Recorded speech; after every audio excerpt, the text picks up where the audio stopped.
Hajdúval együtt gyertek mind a ketten. Jöttek, hiába van feleség. Barátnőtök, nem véd meg benneteket a barátnőtök. Hiába van mellőtött, meg minden, nem segít, Doppmannek is nagy melle van.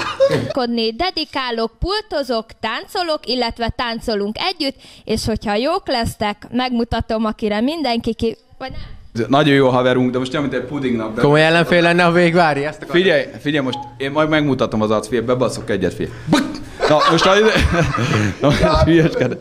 figyelj, nagyon gyorsan ütöm a balhorgot zenész létemre.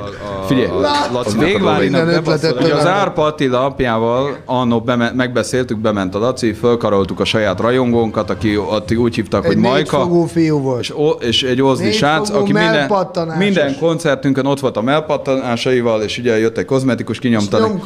Na most a következő, bement a Laci, fölkarolta, stb. És bevitte a Villa Rap című számot, amit közösen írtunk. Várjál, a legnagyobb az volt, lemásolták, lelopták. De figyelj, kiírtam a Facebookra, hogy ez a klikkes egy, ez egy nagyon gagyi szám, és erre azt írják nekem... Juniort szeretjük. Nem, szeretem a Juniort, imádom. Csak szar a szám. De nagyon szar a szám. És aztán írják nekem a saját rajongóim, hogy a Villa Rap milyen jó volt. És arra is írom, hogy nem, az is szar volt. Oké, akkor tessék. Az igazi bécifes volt. Mi volt ez számotok cím? Klikkes egyé. Klikkes egyé. Azt az előadót, mert elkérjük. Az a jó. Szandrika is nyomja. Nekem egy a lényeg. A biznisz. Hogyha szerethetem őket pénzért, akkor szeretem őket. Hogyha utálhatom őket, akkor utálom őket. Érted? Nekem mindegy, hogy én úgy kavarom a szart. A májamat, a besémet.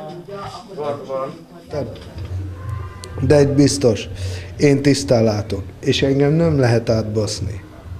És itt mindenki csak eszköz, mindenki csak használva van, és senkiből nem lesz semmi.